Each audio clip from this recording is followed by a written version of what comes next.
O livro de Filipenses. Antes eu quero trazer para os irmãos uma ideia da onde veio essa carta.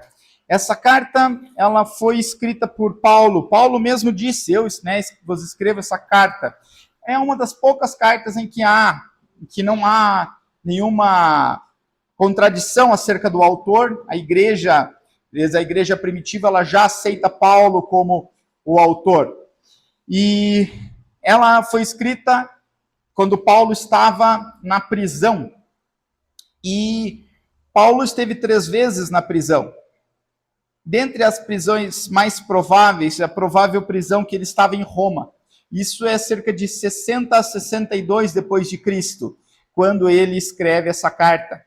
E essa carta, ela é diferente das outras, no seguinte sentido, em que ela é uma carta mais afetuosa, mais amorosa, em que ele tem por uma igreja que é uma igreja cooperante. A igreja da cidade de Filipos, ela foi estabelecida, vocês podem ler a história dela em Atos dos Apóstolos, capítulo 16. É uma igreja bem interessante, porque ali Paulo expulsa o demônio de uma vidente, que via, obviamente, o futuro, e pessoas ganhavam dinheiro através dessa vidente, ou por meio dessa vidente. E as pessoas perdem o seu dinheiro e depois acabam botando, então, Paulo e Timóteo na prisão por conta disso. E aí, nesse momento, daí acontece um milagre maravilhoso naquela prisão e as correntes se caem, se abrem as grades da prisão, porém, os prisioneiros não saem por ordem de Paulo. Como Paulo tinha louvado durante o tempo todo, à noite, e pregado para o carcereiro, naquele momento que viu tudo aberto, pensou em tirar sua própria vida. Mas a ordem de Paulo falou, não faça isso. Ele não faz isso. Ele ouve o evangelho, ele se converte e acaba sendo batizado, ele e sua casa. Lá também havia uma mulher que era uma comerciante de outro local. E ela, ouvindo o testemunho de Paulo, ouvindo o evangelho, ela é convertida a Deus. Então, essas 3 figuras, essas 3 cenas estão lá em Atos, capítulo 16. E a igreja de Filipos já começa mediante perseguição, né? Tanto que Paulo acaba sendo preso, chicoteado e preso. Mas mesmo na prisão, ele louvava a Deus, pôde pregar o evangelho àquele carcereiro.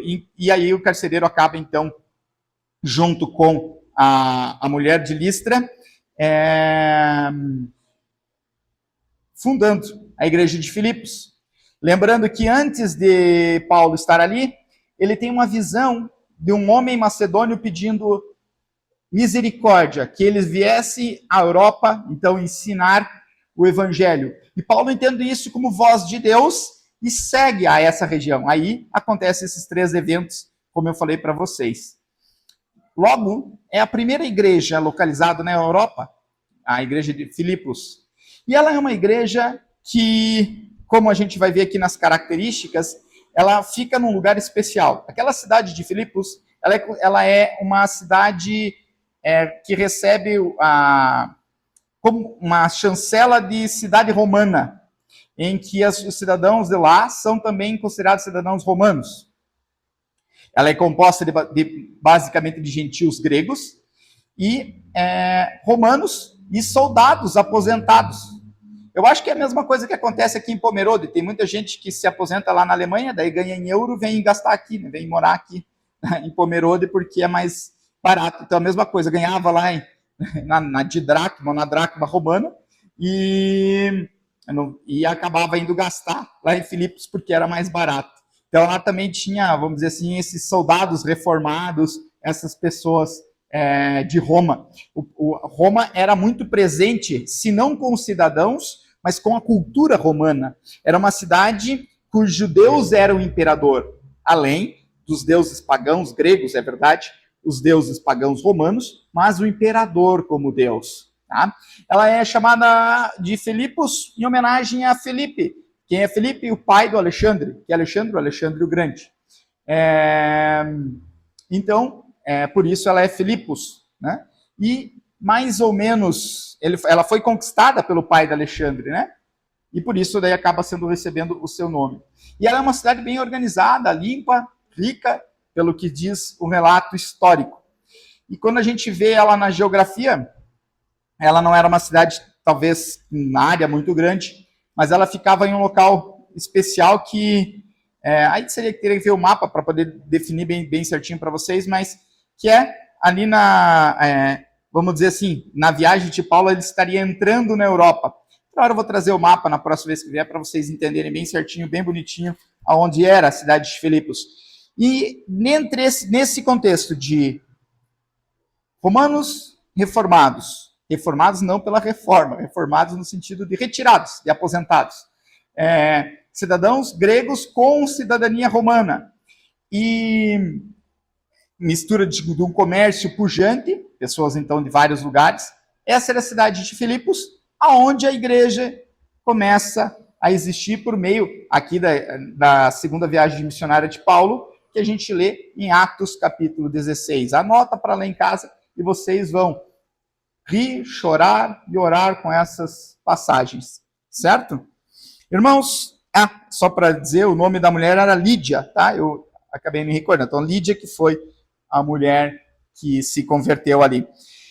E a igreja, então, nasce em meio à soberania de Deus, ao sofrimento, à perseguição e à graça salvadora de Cristo. Desde o início, ela é marcada pela diversidade, poder do evangelho e fidelidade em meio à aflição. Irmãos, dado esse preâmbulo, é mais ou menos aí, a gente vai fazer a leitura. Irmãos,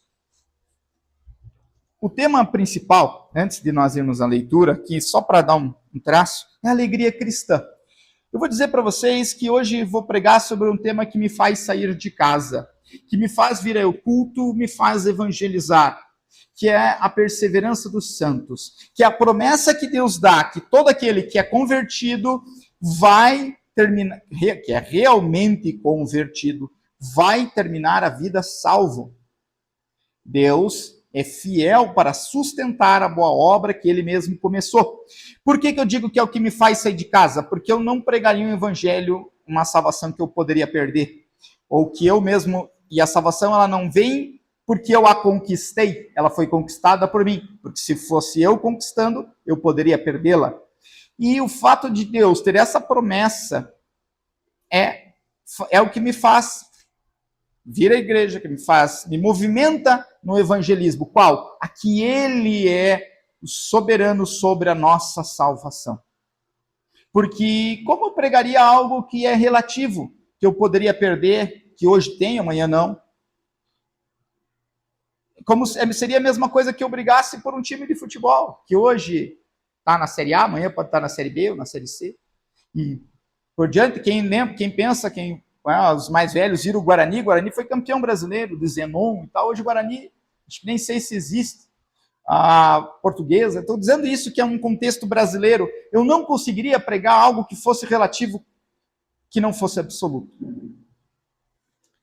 E essa doutrina está nessa parte do capítulo 1, uma das partes, né, que está no capítulo 1 do livro de Filipenses. E isso, irmãos, nos traz alegria. Qual? A alegria de que Deus é fiel para cumprir a sua palavra, toda a boa obra que ele mesmo começou. Amém? Vamos lá, irmãos. Paulo e Timóteo, servos de Cristo Jesus, a todos os santos em Cristo Jesus, inclusive bispos e diáconos, que vivem em Filipos, graça e paz a vós outros, da parte de Deus, nosso Pai, e do Senhor Jesus Cristo. Dou graças ao meu Deus por tudo que recordo de vós, fazendo sempre com alegria súplicas por todos vós, em todas as minhas orações, pela vossa cooperação no Evangelho, desde o primeiro dia até agora. Estou plenamente certo de que aquele que começou a boa obra em vós há de completá-la até o dia de Cristo Jesus. Aliás, é justo que eu assim pense de todos vós, porque vos trago no coração, seja nas minhas algemas, seja na defesa e confirmação do Evangelho, pois todos sois participantes da graça comigo. Pois minha testemunha é Deus, da saudade que tenho de vós, na terna misericórdia de Cristo Jesus. E também faço essa oração, que a vosso amor aumente mais e mais, em pleno conhecimento, em toda percepção, para aprovardes as coisas excelentes e serdes sinceros, inculpáveis para o dia de Cristo, cheios do fruto de justiça, o qual é mediante Jesus Cristo, para a glória e louvor de Deus. Esse é o texto que vamos ler hoje. Desde os primeiros versículos, aqui o livro nos traz: Deus é quem inicia a obra da salvação. Deus é quem sustenta seu povo na comunhão do Evangelho e é quem conduzirá a seus santos até o dia de Cristo. Ao iniciarmos essa exposição, somos convidados a olhar para a vida cristã não a partir do que fazemos para Deus, mas a partir do que Deus, em sua graça, faz em nós e por nós em Cristo. Filipenses nos chama a viver com fé, humildade, unidade e alegria. Tudo isso para a glória de Deus. É quase um compêndio teológico, por mais que tão simples um texto pareça. Mas hoje, especificamente, nós falaremos sobre uma igreja que vive do Evangelho, cresce na graça e persevera até o fim. Uma igreja que vive do Evangelho, cresce na graça e perseverará até o fim. Irmãos, quando nós iniciamos o texto, versos 1 a 2, nós vemos Paulo e Timóteo, servos de Cristo Jesus, a todos os santos em Cristo Jesus. Aqui a palavra que Paulo usa é doulos, servos, também é traduzido como escravo, no sentido de que, olha como Paulo começa com humildade essa carta, mostrando quem ele é. Na verdade, um escravo, um servo de Cristo, mas não no sentido de um servo apenas que recebe ordens autocráticas, ou seja, ordens como se um senhor chegasse, desse ordens, mas é um servo que se submete em servidão a esse senhor. Conseguem entender? Há uma servidão mútua no sentido de que Deus é o Senhor, é verdade, mas que o servo se submete ao senhorio de Deus. Essa é a palavra doulos aí, né? A gente tem a palavra no português, a dola, né? Que ajuda lá no parto, que tem a mesma origem lá no grego. E a palavra aqui é também traduzida algumas vezes como escravo, mas é um escravo não rebelde, que precisa da chicotada do seu senhor. É um escravo que se submete ao senhorio do seu senhor, apesar da redundância. Paulo não começa mostrando grandeza ou mostrando jocosidade. Ele que outrora aprendeu teologia aos pés de Gamaliel, Saulo, por que me persegues? Ele, entendendo quem ele é, que antes um fariseu, um judeu exemplar, alguém que cumprira as escrituras da melhor forma, entre aspas, possível, alguém que perseguiu ou que perseguira cristãos, mas hoje, doulos, serve. E se nós olharmos sinceramente para o nosso coração, nós entendemos que Deus, ele não precisa de advogados. Não estou dizendo que ele não queira salvar pessoas que têm profissão de advogado, mas eu quero dizer pessoas que levantam lá na internet e ficam debatendo sobre Deus. Ele precisa de servos, discípulos, pessoas que coloquem, ele chama, aliás, não é que ele precisa, a palavra precisa é imprecisa. Ele nos chama para sermos discípulos e não para sermos advogados. Nós também devemos ser como Paulo, doulos, servos de Cristo. E isso, na teologia reformada, fala sobre o senhorio absoluto, ou seja, Não uma obediência cega a tudo, é uma obediência de todas as áreas da minha vida em Deus. Uma obediência completa na minha área financeira, na minha área intelectual, na minha área emocional, na minha área relacional, na minha área trabalhista, se é que podemos dividir isso. Como a gente dividir as áreas da vida, toda ela está no senhorio. O escravo não era ele não tinha uma área dele a qual não pertencia ao seu senhor. Inclusive, o senhor poderia tirar a vida do escravo. Nesse sentido, somos como os escravos daquela época.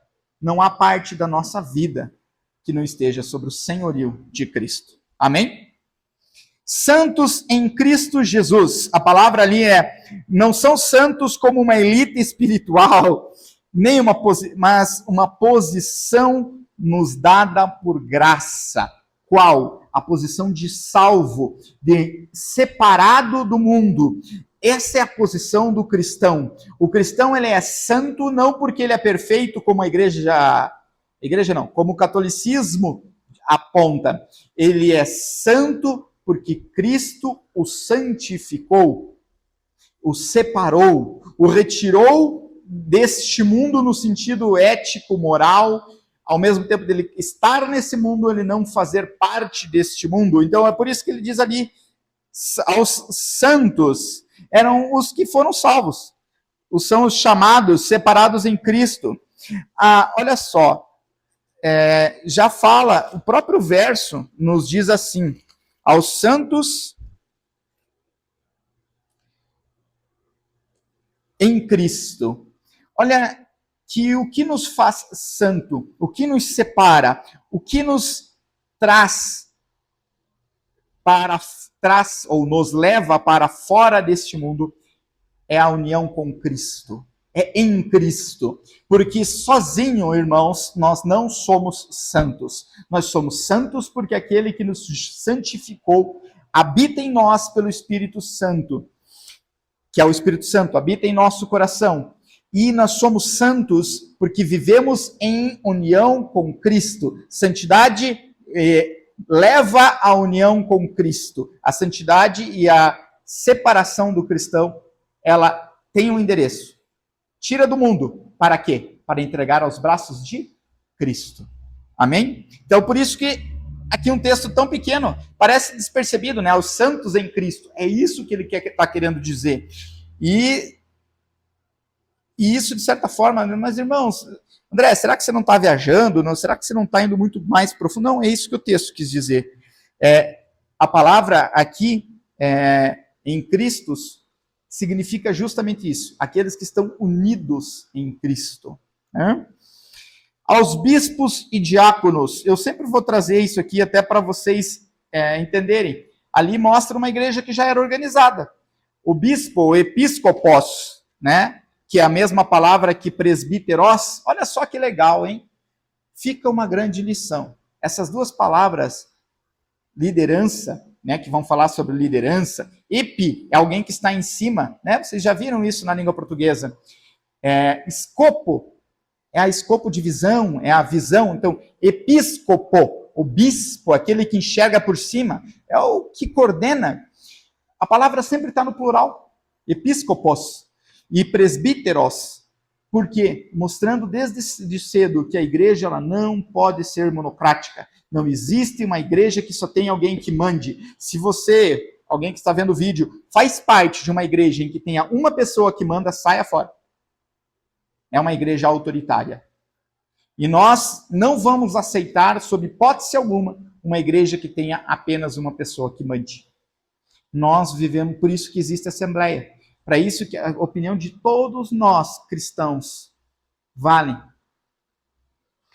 Os presbíteros, também, a palavra no plural, ela nunca aparece no singular. E, então, diáconos já são aqueles que fazem o serviço mais comum. A raiz é ligada a serviço ativo, atender, assistir. A ideia de serviço prático, favor aos outros. Os diáconos cuidam das necessidades materiais. E aqui, liberam, então, os presbíteros para a oração e a palavra. É como nós aqui servindo, levando a igreja, a estrutura, né, como diáconos, para que o pastor nos conduza, ou, né, nos conduza à vida espiritual. Os presbíteros, né? E nós vamos ver isso reflexo imediato no nosso estatuto da igreja. Veja só, em que há uma separação entre a estrutura física e a estrutura eclesiástica.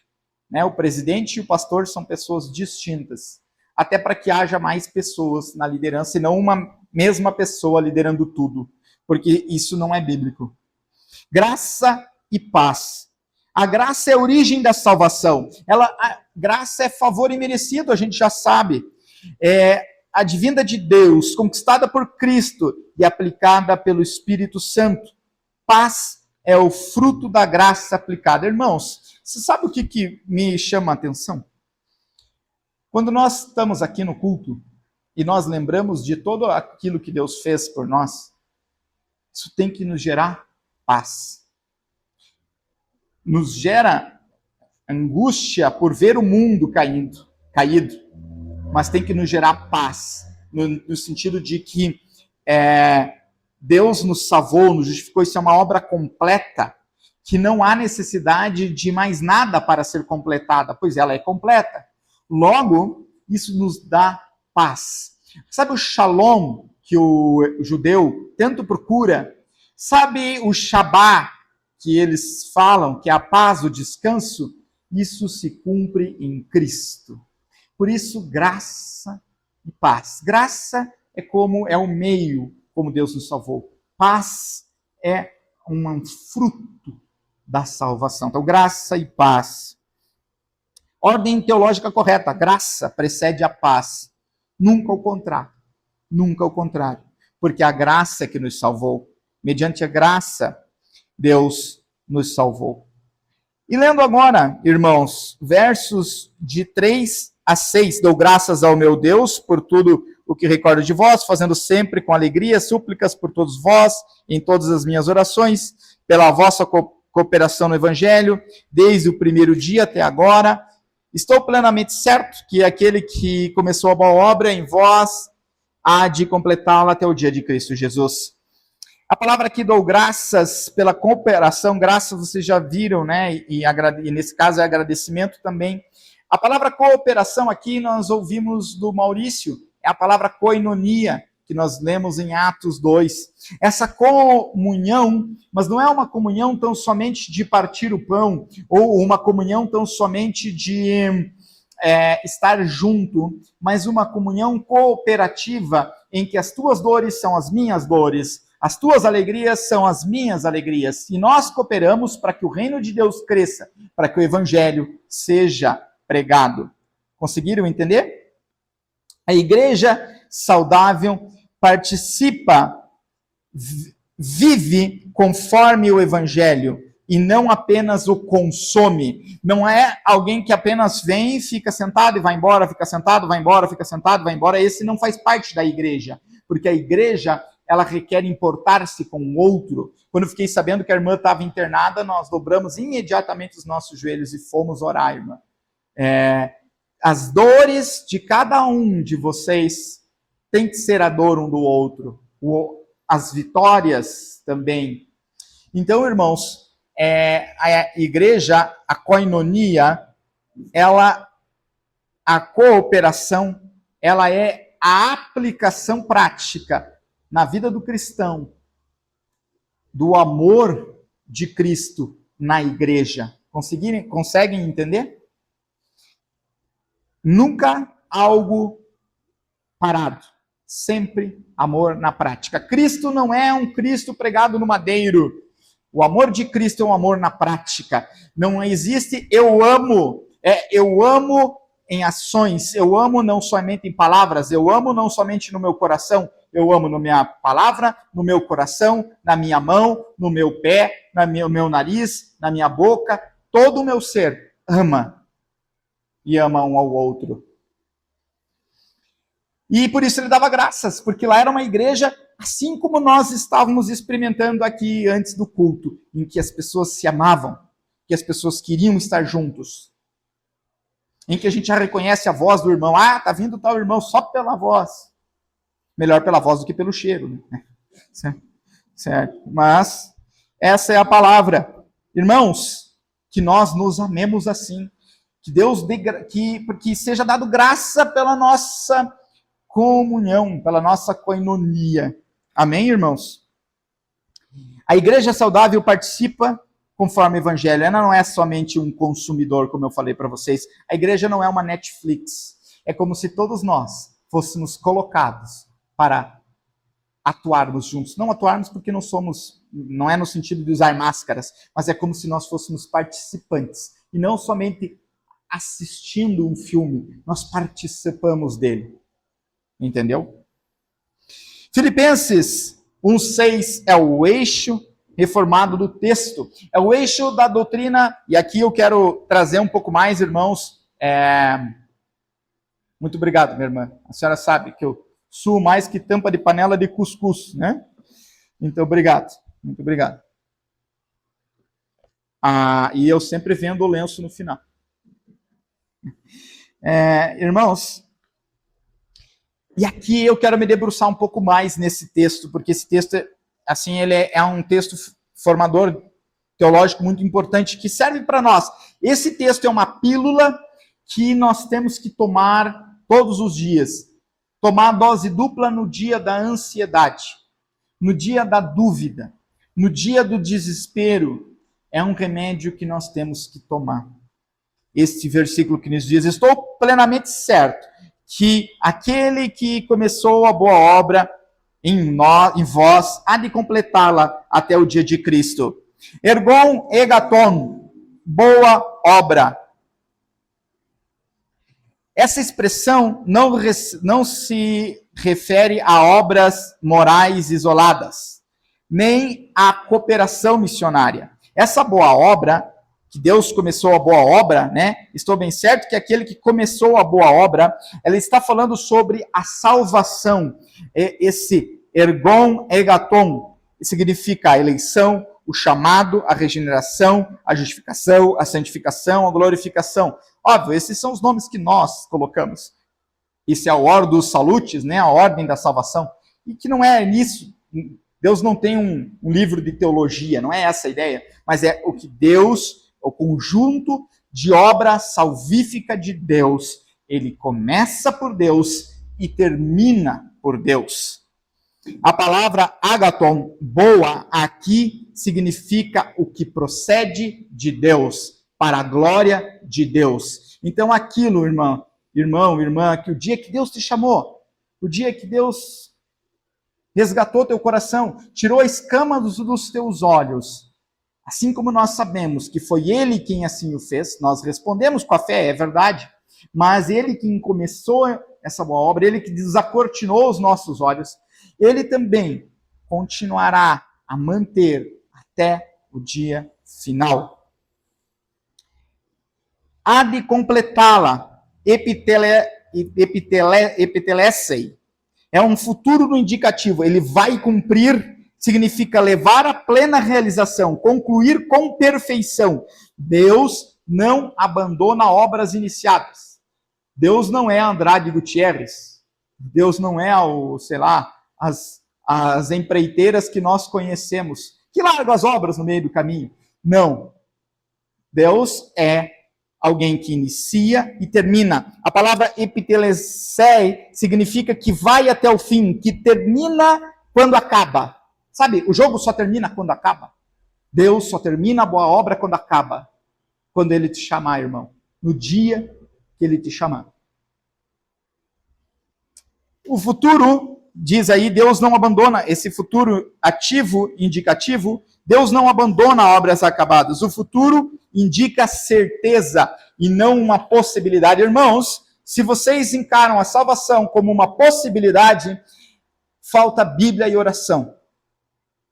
Falta Bíblia e oração. Jejum. E eu peço, venha conversar comigo, nós vamos orar juntos. Nós vamos jejuar para que Deus convença seu coração por meio das Escrituras e através das Escrituras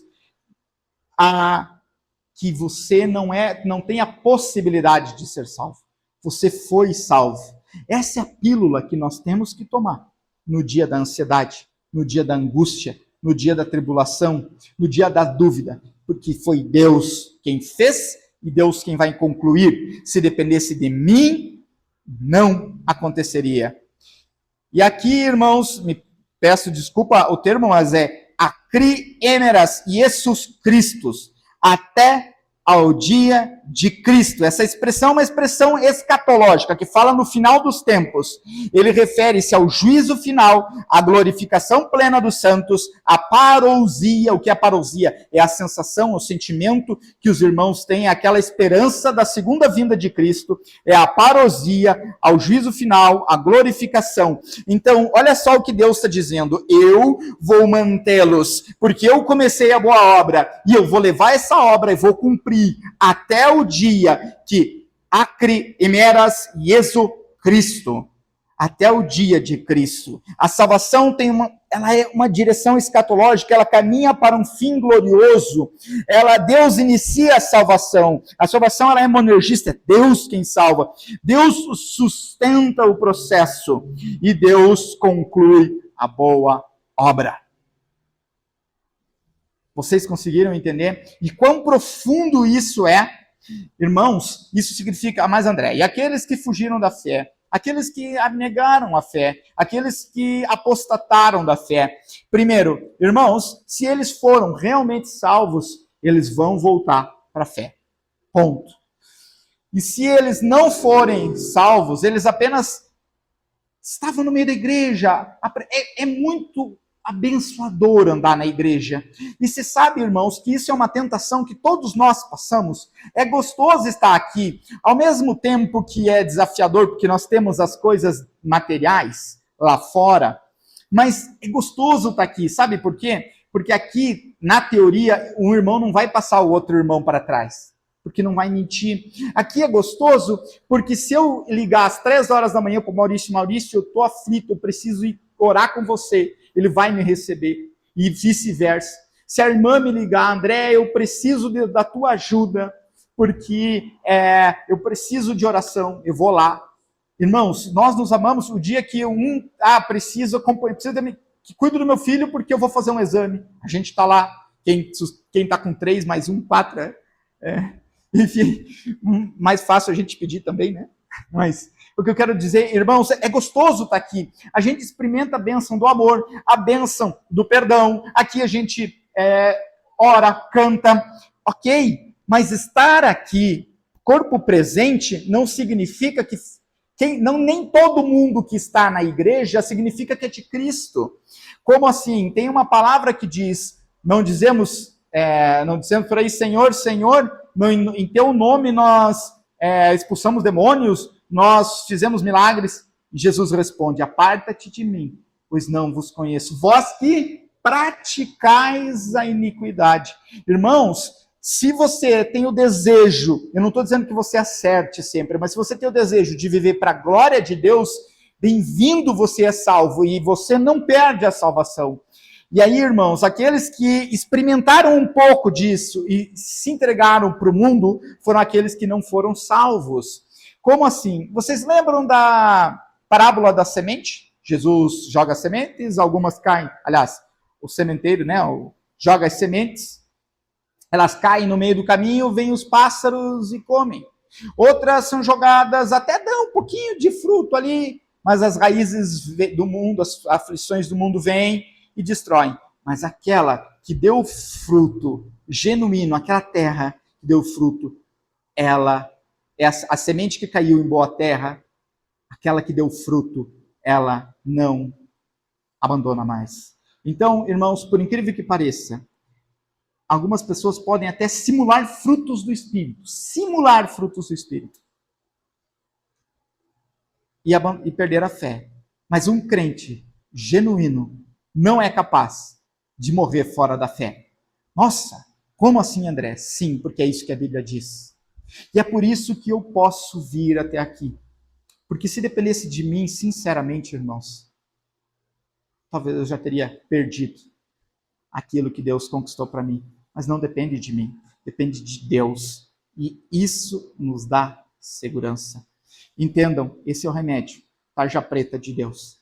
Esse é aquele que nos dá calma, nos dá paz e nos faz dormir no dia da dúvida. Ele fez a obra, faz e fará até o dia de Cristo. Não vou pedir para vocês repetirem, mas acri emeras Iesu Cristo.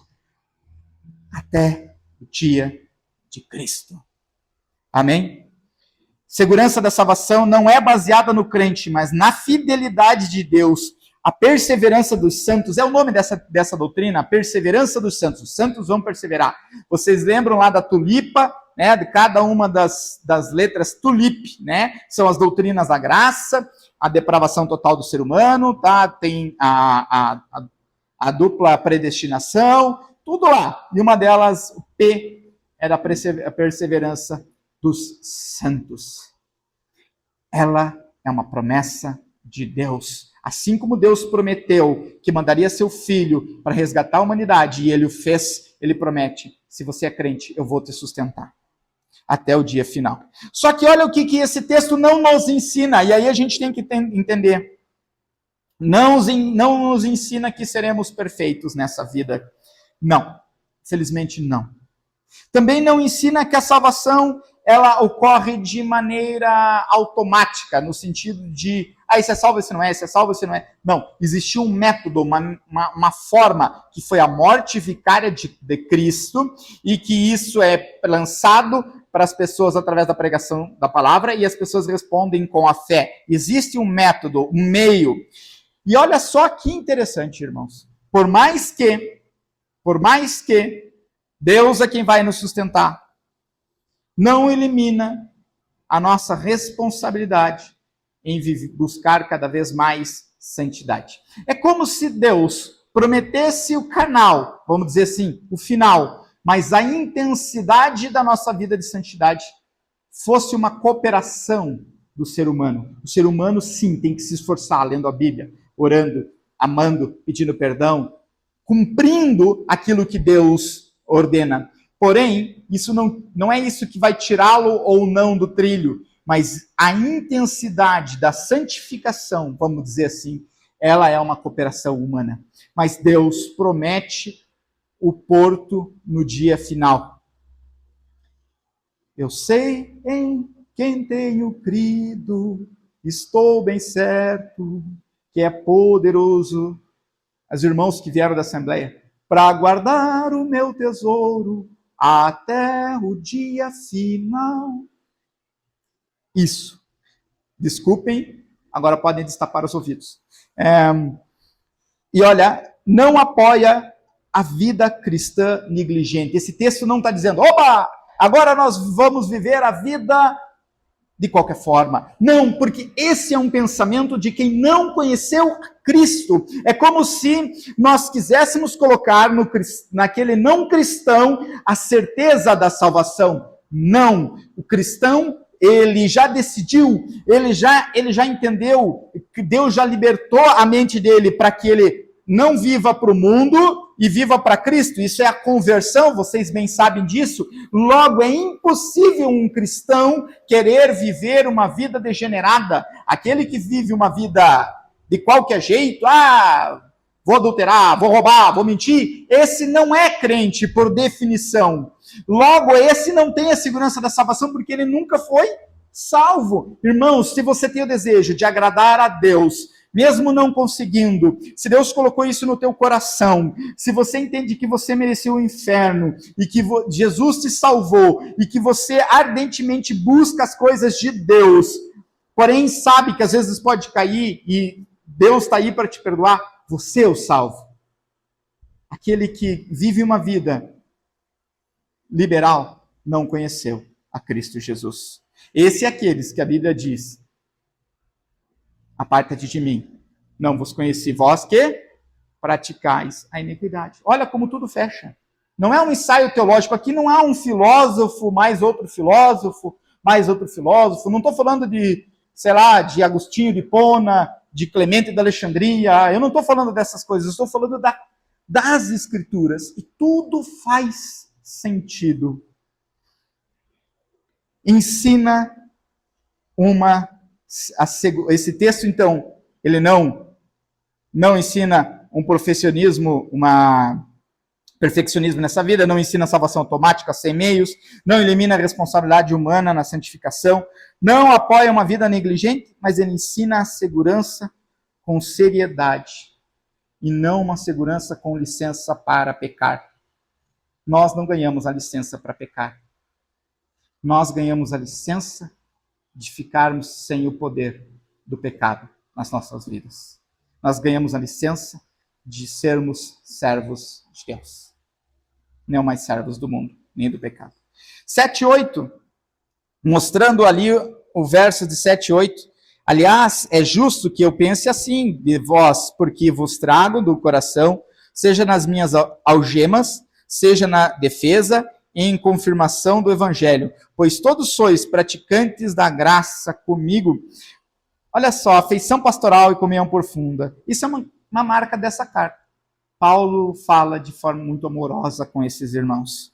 Tenho-vos no coração, sois participantes da graça, a comunhão baseada na graça, não numa afinidade humana, como eu disse, um carcereiro, uma vendedora, uma pessoa endemoniada que foi liberta, todos eles estão em comunhão, porque todos eles amam Cristo, todos eles foram receptores da graça. Aqui, volto a usar o exemplo nosso aqui, que é nós estamos no Brasil. Alguém é palmeirense, outro é corintiano, outro é São Paulino, outro é flamenguista, outro é botafoguense. Mas todos nós somos cristãos. Somos diferentes, mas nós fomos receptores da mesma graça.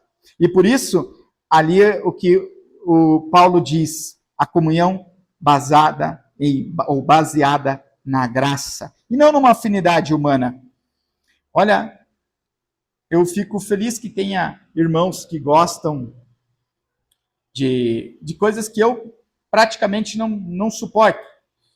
E vice-versa. Tem gente, quando eu falo sobre as coisas que eu passo no meu dia a dia, com sangue, coisa, pessoas, meu Deus, mas que bom que nós somos diferentes, e que o pé é diferente da mão, e que a cabeça é diferente da perna, mas todos nós, ligados estamos num só corpo, no corpo de Cristo. A noiva que vai receber o noivo. Amém?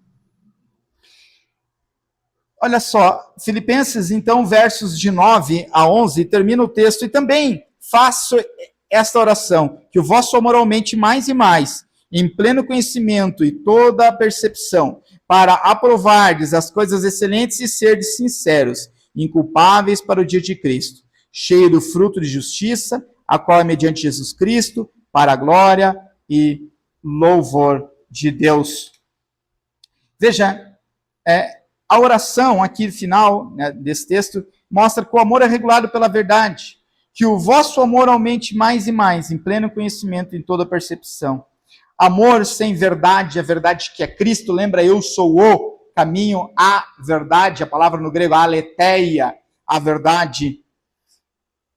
Esse amor baseado nessa verdade, que é Cristo, é o amor genuíno. Amor sem Cristo é sentimentalismo. Verdade sem amor é só dureza.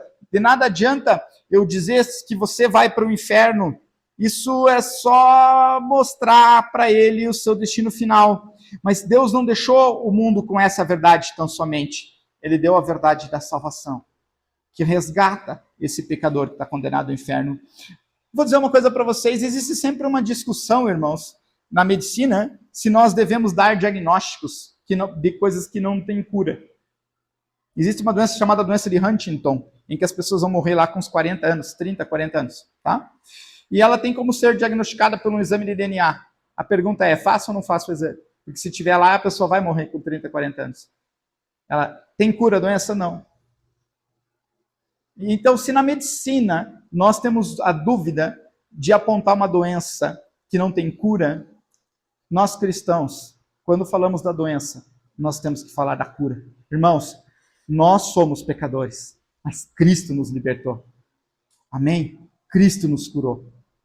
Nós não somos mais condenados pela doença de Huntington, né? Da alma. Nós fomos curados pelo médico dos médicos. Amém? O discernimento moral, veja, para aprovardes as coisas excelentes, a capacidade de discernir o que é melhor, não apenas o que é lícito. A vida cristã é marcada por sabedoria prática. Irmãos, é o que a gente vê. Às vezes, eu sou sincero, eu já tomei muitas decisões que depois me causaram muitos problemas por não seguir ao discernimento que Deus me dava. Desde compra de coisa que não precisava, coisas que me levaram a pecar, e que Deus fala, não, filho, faz desta forma. O discernimento do que é certo e errado. E ele é a sabedoria cristã na prática.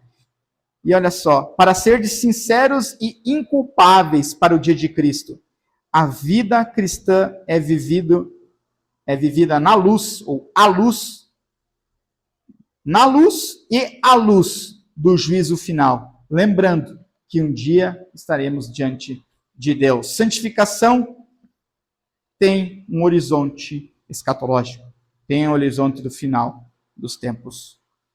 Verso 11, cheios do fruto de justiça, o qual mediante Jesus Cristo para a glória e louvor de Deus. Os frutos que glorificam a Deus. Fruto não é autoproduzido, ele vem mediante Jesus Cristo. É ele quem colocou a boa semente, é ele que regou, ele que fez dar fruto. E o fim último dos nossos frutos não é a nossa glória, mas a glória de Deus. Sola Escritura, sola gratia, solo Christus, sola fide e só lhe deu glória. Só viver para a glória de Deus. Qual é o objetivo final da vida humana? Viver para a glória de Deus. E o que vimos então nesses versos? A união com Cristo, no verso 1, a justificação graciosa, a perseverança dos santos, a comunhão dos santos, a santificação progressiva, o final dos tempos e a vida para a glória de Deus. Esta é a exposição do texto. Estão comigo até aqui? Eu sei que foi longo, mas vou tentar ser sucinto na aplicação, pois já foi dado muita aplicação no meio da exposição. Então, irmãos, para a igreja, somos parceiros no Evangelho.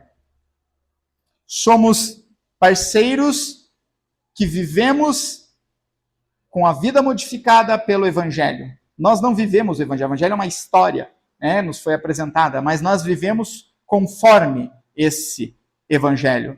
Nós não somos espectadores. Não existe cristão de banco. Cristão de banco é alguém que é visitante da igreja. E eu não estou aqui ofendendo ninguém, irmãos, não é isso. Buscar alguém, amar alguém, ligar para alguém, se importar com alguém, isso é cooperar conforme o Evangelho. Convidar as pessoas lá fora, fazer sua parte aqui, no seu trabalho, na sua casa, cuidar bem dos seus filhos. Nós que temos filhos sabemos a dificuldade que é. Vocês que já passaram por essa dificuldade, né?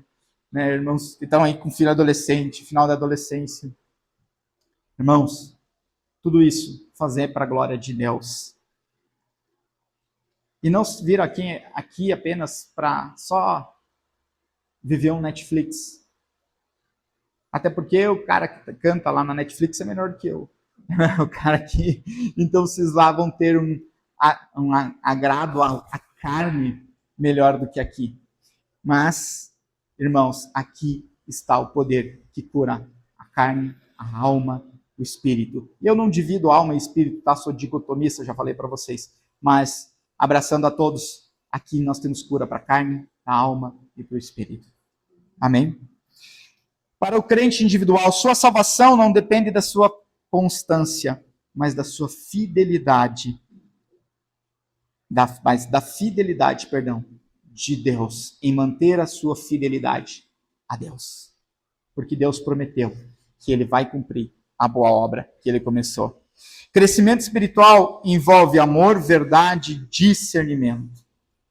Para nós líderes, liderança nasce da condição de servo, doulos, e não da condição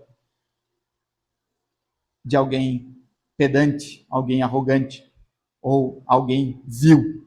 Sim, a condição de um servo. Rei, temos um, que é Cristo. Pastorear é amar pessoas em Cristo, não apenas administrar tarefas, seja presbíteros, bispos ou diáconos. E, portanto, Filipenses começa nos lembrando que Deus nos salvou por graça, nos uniu em comunhão, nos faz crescer em amor e verdade e nos conduzirá até o fim. A igreja que entende quem Deus é, quem ela é em Cristo e para onde caminha, vive com alegria, fidelidade e esperança. Irmãos, tenhamos esperança. Nós sabemos que no mundo teremos aflições, mas nós servimos o Deus que venceu o mundo e que nos conduzirá até o dia final. Aquele que começou a sua boa obra não perde nenhuma página da história da redenção. Ele concluirá para a sua honra e glória. E para machucar os ouvidos dos irmãos, eu termino cantando. Eu sei em quem tenho crido, estou bem certo que é poderoso para guardar o meu tesouro até o dia final. Senhor Jesus, nós te agradecemos, Pai, porque o Senhor nos salvou, nos redimiu, nos glorificou e está nos sustentando até o dia final. Senhor, que caia por terra, Senhor, qualquer dúvida, qualquer angústia no coração pela salvação. Deus, nos faz santos, nos faz fortes, nos faz certeiros, não por nós, mas por tua fidelidade. Tu que nos comprastes naquela cruz, o Senhor que nos salvou e nos sustenta, Senhor, que isso seja uma verdade viva e eficaz nas nossas vidas. Nos faça sair do lugar onde estamos, indo por todo o mundo, pregando o evangelho da salvação, para todo aquele que nele crê, não pereça, mas tenha a vida eterna, iniciada e terminada pelo Senhor, para a tua honra, para a tua glória, para todo o sempre. Amém.